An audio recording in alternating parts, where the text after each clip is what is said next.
இன்றைக்கி நம்ம இந்த வீடியோவில் காஃபி லாட்டி எப்படி பண்ணுறதுன்னு பார்க்க போகிறோம். இந்த காஃபி லாட்டி பண்ணுறது வந்து ரொம்பவே ஈஸி. இதுக்கு வந்து நான் எலக்ட்ரிக் பீட்டர் எதுவுமே யூஸ் பண்ணாமல் ரொம்பவே சிம்பிளான மெத்தடில் எல்லாருமே பண்ணக்கூடிய முறையில் தான் நான் வந்து உங்களுக்கு இதை சொல்லியிருக்கேன். இது இப்போ எப்படி பண்ணுறதுன்னு பார்க்கலாம் வாங்க.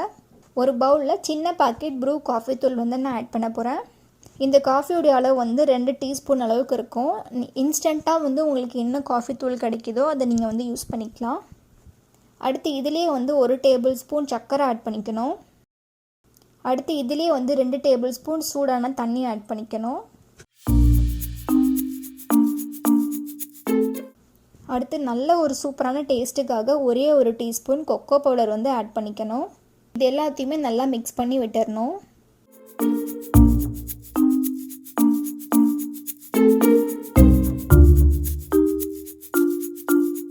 இதுக்கு வந்து நம்ம ஓவராக வந்து கேப்பிச்சினோ அளவுக்கெல்லாம் நல்லா பீட் பண்ணணும்னு சொல்லி அவசியம் கிடையாது.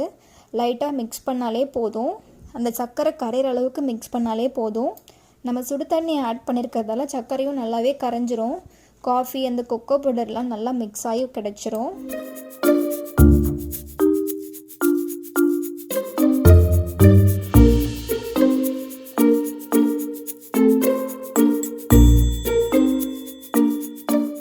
இப்போ இது ஓரமாக இருக்கட்டும். அடுத்து நான் ஒரு கண்ணாடி பாட்டிலில் நல்லா சூடான பாலை வந்து ஆட் பண்ணிக்க போகிறேன். இப்போ இதை வந்து மூடி போட்டு மூடிடணும். இப்போ இந்த பாட்டிலை வந்து நம்ம நல்லா இந்த மாதிரி ஷேக் பண்ணி எடுக்கணும். பால் வந்து ரொம்பவே சூடாக இருக்கும். ஸோ நல்லா ஒரு க்ளவுஸோ இல்லை வந்து ஒரு நல்ல கனமான துணியோ யூஸ் பண்ணிவிட்டு இந்த பாலை வந்து நல்லா இந்த மாதிரி மிக்ஸ் பண்ணி எடுத்துக்கோங்க. இல்லை இந்த மெத்தட் நீங்கள் ஸ்கிப் பண்ணணும் அப்படின்னா நீங்கள் வந்து எலக்ட்ரிக் பீட்டர் கூட யூஸ் பண்ணிக்கலாம்.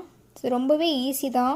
ஒரு கண்ணாடி பாட்டிலில் ஊற்றிட்டு இந்த மாதிரி ஷேக் பண்ணி எடுக்கணும். இது எதுக்காக நம்ம பண்ணுறோம் அப்படின்னா நமக்கு வந்து அந்த பாலில் உள்ள நுரை வந்து நமக்கு தனியாக நல்லா பொங்கி வரும். இப்போ பாருங்கள், பாலும் நல்லா நான் வந்து ஷேக் பண்ணி எடுத்துக்கிட்டேன். அடுத்து ஒரு கிளாஸில் நம்ம ரெடி பண்ணி வச்சுருந்த காஃபியை இதில் ஆட் பண்ணிக்கணும். அடுத்து பால் கொஞ்சமாக ஆட் பண்ணிக்கணும், சூடான பால். இப்போ நம்ம பால் ஆட் பண்ணும்போது நமக்கு பால் மட்டும் மேலே தனியாக வரும்.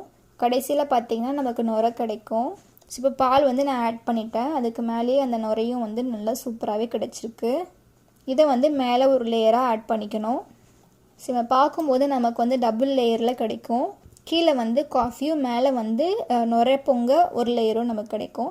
ஸோ இது பார்க்கும்போது நமக்கு 2 லேயரில் கிடச்சிருக்கு பாருங்கள். இதுக்கு மேலேயே கொஞ்சமாக காஃபி பவுடர் ஆட் பண்ணுறதா இருந்தாலும் பண்ணிக்கலாம். இல்லை அதுக்கு மேலேயே வந்து நம்ம ரெடி பண்ணி வச்சுருந்த காஃபியையும் ஆட் பண்ணுறதா இருந்தாலும் பண்ணிக்கலாம். இப்போ பாருங்கள், நமக்கு ரொம்பவே சூப்பரான காஃபி லாட்டி வந்து கிடச்சிருச்சு. இந்த ரெசிபி வந்து ரொம்பவே ஈஸி தான். இதுக்கு வந்து பெருசாக எந்த ஒரு எலக்ட்ரிக் பீட்டரோ இல்லை எந்த ஒரு காஃபி எக்யூப்மெண்ட்டோ நமக்கு வந்து தேவைப்படாது. இது வந்து ரொம்பவே ஈஸி தான். இந்த ரெசிபி எல்லாருமே ட்ரை பண்ணலாம். ரொம்பவே ஈஸி. இந்த காஃபி லாட்டி ரெசிபி வந்து உங்களுக்கு ரொம்பவே யூஸ்ஃபுல்லாக இருக்கும் அப்படின்னு நினைக்கிறேன். நீங்கள் இதை ட்ரை பண்ணி பார்த்தீங்க அப்படின்னா எப்படி இருக்குன்னு சொல்லி எனக்கு கமெண்ட்டில் சொல்லுங்கள். Thank you so much.